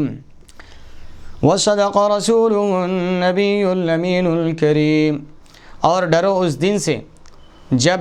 نہ بدلہ دے سکے گا کوئی شخص کسی کا کچھ بھی، اور نہ قبول کی جائے گی اس کے لیے سفارش، اور نہ لیا جائے گا اس سے کوئی معاوضہ، اور نہ وہ مدد کیے جائیں گے۔ اس کا مفہومی ترجمہ سماعت فرمائیں، پھر اس کے بعد تفسیر ملاحظہ فرمائیں گے۔ رب ذوالجلال جیسا کہ صاحب تفسیر اوپر بیان کر چکے ہیں کہ اللہ تعالیٰ نے یہاں پر ان کے آباء و اجداد کی فضیلت بیان فرمائی ہے اور نعمتوں کو دوبارہ یاد دلایا ہے۔ اب اس کے بعد جب یہ ذکر ہو چکا ہے تو پھر انہیں وعید بھی کی جا رہی ہیں، ڈرایا بھی جا رہا ہے کہ لوگو ڈرو، اے بنی اسرائیل تم آج ایمان نہیں لا رہے محمد عربی صلی اللہ علیہ وسلم پر اور قرآن پر، تو تم ڈرو اس دن سے، قیامت کے دن سے ڈرو تم، جس دن کوئی کسی کا ساتھ نہیں دے گا، کوئی کسی کو بچا نہیں سکے گا، کوئی کسی کے لیے سفارش نہیں کر سکے گا، اور اس دن کوئی معاوضہ، کوئی بدلہ بھی قبول نہیں کیا جائے گا، کوئی معاوضہ، کوئی بدلہ بھی اس وقت، کوئی پیسہ روپیہ لے کر بھی جان چھڑائی نہیں جا سکے گی، وَلَا هُمْ يُنصَرُونَ، اور کوئی مدد بھی نہیں کی جائے گی ان لوگوں کی۔ وَاتَّقُوا يَوْمًا، اے لوگو اس دن سے ڈرو، خوف کرو اللہ کا، لا تجزی نفس عن نفس شیئا، کوئی نفس، کوئی شخص، کوئی انسان کسی دوسرے انسان کو کچھ بھی فائدہ نہیں دے گا، کوئی فائدہ نہیں دے گا، کوئی بدلہ نہیں دے گا، ولا يقبل منها شفاعہ، اور کوئی شفاعت، کوئی سفارش قبول نہیں کی جائے گی قیامت کے دن۔ اور یہاں پر یاد رکھیے آگے تفسیر میں آ رہا ہے کہ یہاں پر یہ جو ولا يقبل منها شفاعت، سفارش قبول نہیں کی جائے گی، یہ کفار و مشرکین کے لیے ہے۔ ان کے بارے میں جیسے کہ ولا تنفعهم شفاعت الشافعین فرمایا اللہ تعالیٰ 29ویں پارے میں کہ ان کو سفارش کرنے والوں کی سفارش بھی فائدہ نہیں پہنچائے گی، لیکن اس کے برعکس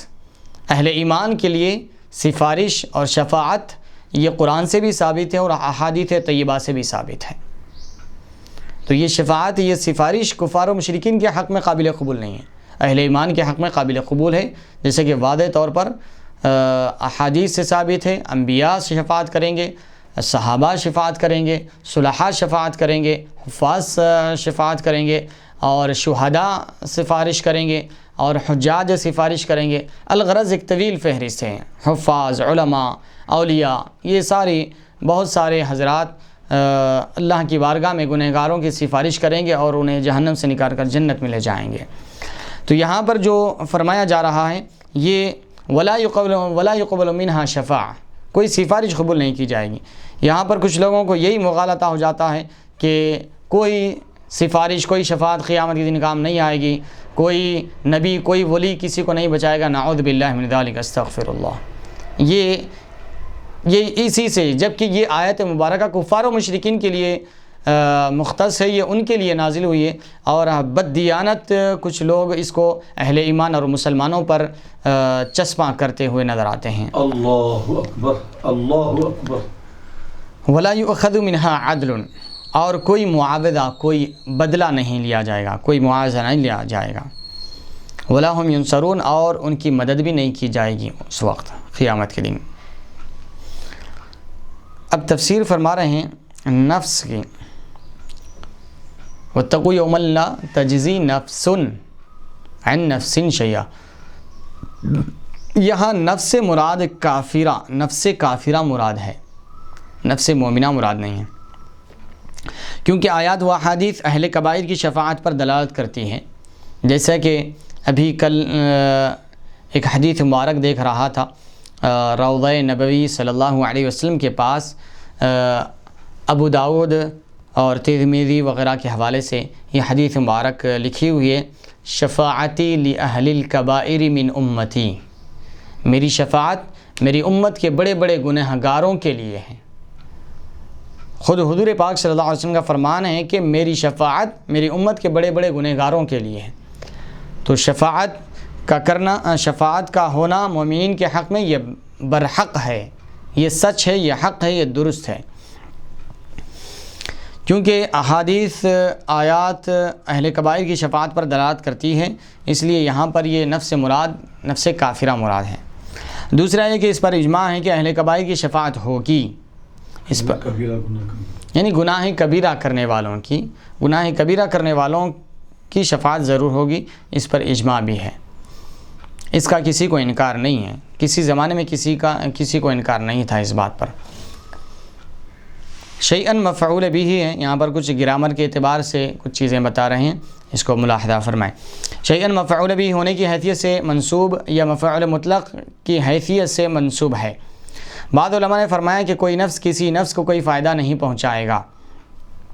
اس کا مطلب یہ ہے کہ کوئی نفس کسی نفس کو تکالیف و شدائد سے کفایت نہیں کرے گا. یعنی قیامت کی جو مصیبتیں تکالیف ہوگی اس وقت کوئی نفس کسی نفس کو، یعنی کوئی شخص کسی شخص کو اس وقت کی تکالیف سے نہیں بچا سکے گا. جیسے کہ اگر دنیا میں کسی کو کوئی تکلیف ہوتی ہے، کوئی بہت زیادہ بوجھ اٹھا کر جا رہا ہے، کراہ رہا ہے تکلیف سے، تو وہ اس کا بوجھ اٹھا کر گھر تک پہنچا دے گا. یا اگر کسی کو کوئی مصیبت پڑی، کانٹا چبھ گیا یا ایکسیڈنٹ سے حادثے میں گر گیا، تو اس کو اٹھا کر لے جا کر دواخانے کو پہنچا رہا ہے. تو یہاں پر جو مصیبت میں تکلیف میں ایک دوسرے کا ہم سپورٹ کرتے ہیں، ایک دوسرے کا سہارا بنتے ہیں، تو قیامت کی تکلیف میں کوئی کسی کا سہارا نہیں بن سکے گا. وہاں پر کوئی کسی کی تکلیف کو کم نہیں کر سکے گا، کوئی کسی کا سہارا نہیں بن سکے گا. اس جملے میں ضمیر عائد محذوف ہے. تقدیر یوں ہے، لا تجزی فیہ، واتقوا یوما لا تجزی کے بعد فیہ محذوف ہے وہاں پر. اور جن علماء نے مجرور ضمیر عائد کو حذف کرنا جائز قرار نہیں دیا، وہ فرماتے ہیں کہ اس میں وسعت پیدا کی گئی ہے. پہلے حرف جر کو حذف کر دیا گیا یعنی فی کو، پھر ضمیر کو مفعول بہ کے قائم مقام رکھا، پھر اسے بھی حذف کر دیا گیا، کیونکہ مفعول بہ ضمیر کو حذف کرنا جائز ہے. ولا يقبل منها شفاعہ، ان سے کوئی شفاعت سفارش قبول نہیں کی جائے گی. ولا يقبل کو ابن کثیر اور ابو عمر اور یعقوب نے تا کے ساتھ پڑھا ہے، ولا يقبل کے بجائے ولا تقبل پڑھا ہے، يقبل کے بجائے تقبل پڑھا ہے، کیونکہ شفاعت مؤنث ہے تو اس کا لحاظ کرتے ہوئے تقبل واحد مؤنث فعل لایا گیا ہے. لیکن دیگر قراء جو یقبل پڑھتے ہیں، کیونکہ وہ بھی ایک قاعدہ ہے کہ جب فعل اور فاعل میں فصل آ جائے درمیان میں تو پھر مذکر اور مؤنث لانا جائز ہے. فعل کا مذکر و مؤنث لانا دونوں جائز ہیں. ایک چیز اور دوسری چیز یہ کہ فاعل یہاں پر مؤنث سے حقیقی نہیں ہے، اس لیے بھی فعل کا مذکر و مؤنث لانا جائز ہے. تو صاحب تفسیر فرما رہے ہیں کہ ابن کثیر، ابو عمر اور یعقوب نے تا کے ساتھ پڑھا ہے، جبکہ باقی قراء نے یا کے ساتھ پڑھا ہے، کیونکہ فاعل مؤنث غیر حقیقی ہے جس میں تذکیر و تانیث جائز ہے، یعنی مذکر اور مؤنث لانا دونوں جائز ہیں. یقبل تقبل. منہا میں ہا ضمیر کا مرجع نفس عاصیہ ہے، یعنی ولا يقبل منہا، اس سے کوئی قبول نہیں کیا جائے گا. یہ جو ہا ضمیر ہے منہا، اس سے مراد نفس عاصیہ یعنی نافرمان نفس، نافرمان انسان یا شفاعت کرنے والا. نفس عاصیہ مراد ہے، یہ شفاعت کرنے والا شخص نفس. بعد نے فرمایا کہ یہاں عدل کا معنی بدل ہے، اگرچہ عدل کا اصل معنی برابری کرنا ہے، عدل کا معنی برابری کرنا ہے، لیکن یہاں پر معاوضہ کیا گیا ہے. اصل معنی برابری کرنا ہے، کیوں اس کے اور ولا ہم ینصرون میں ہم جو ضمیر ہے، ہم ضمیر کا مرجع نفس ثانیہ ہے، ولا ہم ینصرون. نفس ثانیہ، لا تجزی نفس عن نفس، یہ جو عن نفس ہے وہ دوسرا نفس، چونکہ وہ نفی کے سیاق میں ہے اس لیے کثرت اور عموم پر دلالت کرتا ہے۔ آیت کریمہ میں کفار کے ہر شخص سے ہر اعتبار سے عذاب کے دور کرنے کی نفی کی گئی ہے، یعنی کفار کے ہر شخص سے ہر اعتبار کی عذاب کے دور کرنے کی نفی کی گئی ہے، یعنی کسی بھی طریقے کا کوئی بھی کافر ہو اور کسی بھی طریقے کا کوئی بھی عذاب ان سے دور نہیں کیا جائے گا، کوئی بھی طریقے کا عذاب ان سے دور نہیں کیا جائے گا، کیونکہ عذاب کا دور کرنا جبر اور قہر سے ہوتا ہے، عذاب کا دور کرنا زبردستی سے ہوتا ہے، قوت و طاقت سے ہوتا ہے، اس کو نصرت کہتے ہیں۔ یعنی اگر کوئی مصیبت تکلیف میں پھنسا ہوا ہے تو اگر ہم اس کی مدد کر رہے ہیں تو اس کو نصرت اور مدد کہتے ہیں۔ آپ کب مدد کر سکیں گے؟ جب کہ آپ ظالم سے زیادہ قوت اور طاقت والے ہوں، تبھی اس کی آپ اپنی قوت و طاقت کا استعمال کرتے ہوئے اس کی مدد کریں گے، تو اس کو نصرت کہتے ہیں۔ اس کی اللہ تعالیٰ نے نفی فرما دی ہے کہ کوئی اللہ تعالیٰ سے زیادہ قوت و طاقت والا نہیں ہے، تو کون ان کفار و مشرکین کی مدد کر سکے گا؟ کیونکہ کون ہے جو قوت و طاقت میں غلبے میں اللہ تعالیٰ سے زیادہ بڑا ہوں؟ کوئی نہیں ہے، تو ولا ہم ینصرون، ان کی کوئی مدد نہیں کی جائے گی۔ یا بلا جبر و قہر عذاب کو دور کیا جاتا ہے، یعنی سفارش کے ذریعے عذاب دور کیا جاتا ہے۔ ایک تو قوت و طاقت میں زیادہ ہو تو آپ اس کی مدد کر سکتے ہیں، نصرت کر سکتے ہیں۔ دوسرا ذریعہ ہے مدد کرنے کا، وہ سفارش کے ذریعے، ریکویسٹ کے ذریعے۔ آپ اپنی قوت و طاقت کے ذریعے تو نہیں کر سکتے، لیکن سفارش اور گزارش اور ریکویسٹ کے ذریعے آپ، مثال کے طور پر آج کل جو حالات کے لاک ڈاؤن کے حالات کے لحاظ سے پولیس گرفتار کر لے رہی ہیں، گاڑیاں سیز کر دی جا رہی ہیں، تو بعض کی گاڑیاں تو بالکل چلے جا رہی ہیں۔ اگر کوئی اچانک پچانک میں کوئی پولیس والا یا کوئی سیاسی اثر و رسوخ یا کوئی بڑی جان پہچان والا ہے، اگر اس کی ریکویسٹ یا ریکمنڈ لگا دی جائے تو پھر اس کی سفارش کے ذریعے اس کی گاڑی چھوڑ دی جا رہی ہے۔ تو یہاں پر یہ اس سے زیادہ غلبے اور قوت و طاقت والا تو نہیں ہے، لیکن یہ اس کی سفارش اور ریکویسٹ کی وجہ سے وہ اس فی الوقت مصیبت اور تکلیف سے وہ بچ جا رہا ہے، دو چار ہونے سے وہ بچ جا رہا ہے۔ تو جو مدد کی جاتی ہے یا تو قہر و غلبہ سے کی جاتی ہے یا تو سفارش کے ذریعے کی جاتی ہیں، تو یہاں پر دونوں بھی دروازے بند کر دیے گئے ہیں۔ قہر و غلبہ تو اللہ کے علاوہ کسی کے پاس نہیں ہے، ایسا تو ان کی مدد نہیں کی جا سکتی کفار و مشرکین کی، اور دوسرا ریکویسٹ اور درخواست کا ذریعہ ہے، تو اس طریقے سے بھی مدد نہیں کی جائے گی، ان کی کوئی ریکویسٹ، ان کے بارے میں کوئی سفارش قبول نہیں کی جائے گی۔ اور ایک تیسرا ذریعہ بیان کیا جا رہا ہے، یا اس کی طرف سے کوئی دوسرا حقوق ادا کرے، اللہ تعالیٰ اس کی بھی نفی کر دی ہے، یعنی اس کی طرف سے کوئی دوسرا حق ادا کر دے، جیسا کہ ابھی حالات کے لحاظ سے ایک مکاندار نے کرایہ دار کو گھر سے باہر نکال دیا کرایہ نہ دینے کی وجہ سے مکاندار نے کرایہ دار کو سامان سمیت گھر سے باہر نکال کر روڈ پر بٹھا دیا۔ اب وہ بیچارے کے پاس کوئی کرایہ دینے کے لیے پیسہ نہیں ہے، کھانے کے لیے کھانا نہیں ہے، تو وہ کرایہ کہاں سے ادا کرے گا؟ اتنے میں پولیس وغیرہ آ گئی اور آ کر معاملے کی چھان بین کی، تو اس دوران پولیس نے ریکویسٹ کیا مکاندار سے، لیکن مکاندار نے ریکویسٹ کو قبول نہیں کیا کہ میرے پاس کوئی چیز کھانے کے لیے کھانا نہیں ہے، میں ان کو گھر میں رکھ کر کیا کروں، کہ میری بھی مجبوریاں ہیں، میرا گھر اسی سے چلتا ہے، تو آج میرے کو ضرورت پڑ رہی ہے، اگر یہ نہیں دے رہے تو میں کیا کروں۔ بہت ساری چیزیں کی اس نے، لیکن اس کے باوجود جب ماننے سے انکار کر دیا تو پولیس نے یہ کام کیا کہ اس کا جتنا کرایہ تھا اس نے اپنے ذمے لے لیا اور کہا کہ ان کا سارا کرایہ میں دیتا ہوں، ان کو گھر میں رکھ لے، ان کا کرایہ میں دیتا ہوں، ان کو گھر میں رکھ لے۔ تو اس طریقے سے کوئی دوسرا ان کا حق ادا کرے تو بھی ان کو ان کا حق مل سکتا ہے، تو یہ ایک تیسرا طریقہ ہے۔ تو اس طریقے سے ولا یؤخذ منها عدل، قیامت کے دن ان کی جان چھڑانے کے لیے عذاب سے کوئی اجر، کوئی معاوضہ، کوئی بدلہ بھی نہیں لیا جائے گا۔ جس طریقے سے یہاں پر اس کرایہ دار کی طرف سے پولیس نے کرایہ ادا کیا، تو قیامت کے دن اگر ان کفار و مشرکین کو عذاب سے چھڑانے کے لیے اگر کوئی آج اس کا بدلہ، اس عذاب سے بچانے کا کوئی بدلہ اگر دینا چاہے تو اس وقت ان کا بدلہ بھی کوئی قبول نہیں کیا جائے گا، بدلہ نہیں لیا جائے گا۔ تو یہ تینوں طریقے، سفارش کا، قوت و غلبے کا اور بدلہ اور معاوضے کا بھی، یہ ساری چیزیں بند کر دی گئی ہے ان کفار و مشرکین کے لیے۔ ان ساری چیزوں کی نفی فرما دی اللہ تعالیٰ نے۔ یہ آیت کریمہ یہود کے زعم باطل کے رد میں نازل ہوئی، کیونکہ وہ کہتے تھے کہ ہمارے آبا و اجداد ہماری شفاعت کریں گے۔ صاحب تفسیر آخر میں یہ بیان فرما رہے ہیں کہ یہ اللہ تعالیٰ، یہ آیت کریمہ یہودیوں کا جو زعم تھا، جو ان کی خام خیالی تھی، ان کا جو کچا خیال تھا، ان کا ایک باطل، ایک جھوٹا زعم تھا، ان کو اس بار بھر رہا تھا کہ ہمارے آبا و اجداد ہماری سفارش کریں گے۔ تو اللہ تعالیٰ نے اس بارے میں یہ آیت مبارکہ نازل فرمائی ہیں، ان کے رد میں، ان کے جواب میں،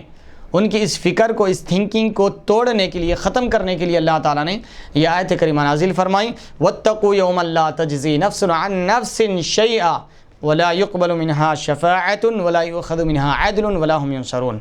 کہ لوگوں ڈرو قیامت کے دن، اس دن سے کہ جس میں کوئی نفس کسی نفس کو کوئی فائدہ نہیں پہنچائے گا، کوئی بدلہ نہیں دے گا۔ وَلَا يُقْبَلُ مِنْهَا شَفَاعَةٌ، کسی کی کوئی سفارش دن کام نہیں آئے گی۔ وَلَا يُؤْخَذُ مِنْهَا عَدْلٌ، اور کوئی بدلہ نہیں لیا جائے گا۔ وَلَا هُمْ يُنصَرُونَ، اور نہ اس دن ان کی کوئی مدد کی جا سکے گی، اور نہ کوئی ان کی مدد نہیں کرے گا قیامت کے دن۔ اللہ تبارک و تعالیٰ سے دعا ہے کہ رب تبارک و تعالیٰ ہمیں دین و دنیا کی سعادت نصیب فرمائے، اور حضور پاک صلی اللہ علیہ وسلم کی معیت اور سنگت عطا فرمائے، اور ہمیں اپنے آبا و اجداد کے جس طریقے سے یہودیوں نے اپنے آپ کو انبیاء کی اتباع کا راستہ چھوڑ کر صرف جھوٹے دعوے میں اور اپنے آبا و اجداد کی فضیلت پر اور ان کے کیے ہوئے اعمال پر جو فخر کر رکھا تھا، اللہ تعالیٰ اس سے ہماری حفاظت فرمائے، اور ہمیں بھی اپنے آبا و اجداد کے نقش قدم پر چلتے ہوئے اللہ تبارک و تعالیٰ کے احکام کے بتائے ہوئے احکام پر عمل کرتے ہوئے حضور پاک صلی اللہ علیہ وسلم کی معیت اور جنت میں داخلہ نصیب فرمائیں۔ وصلی اللہ تعالی وسلم علی خیر خلقہ سیدنا محمد وعلی آلہ وصحبہ اجمعین، الحمد للہ رب العالمین۔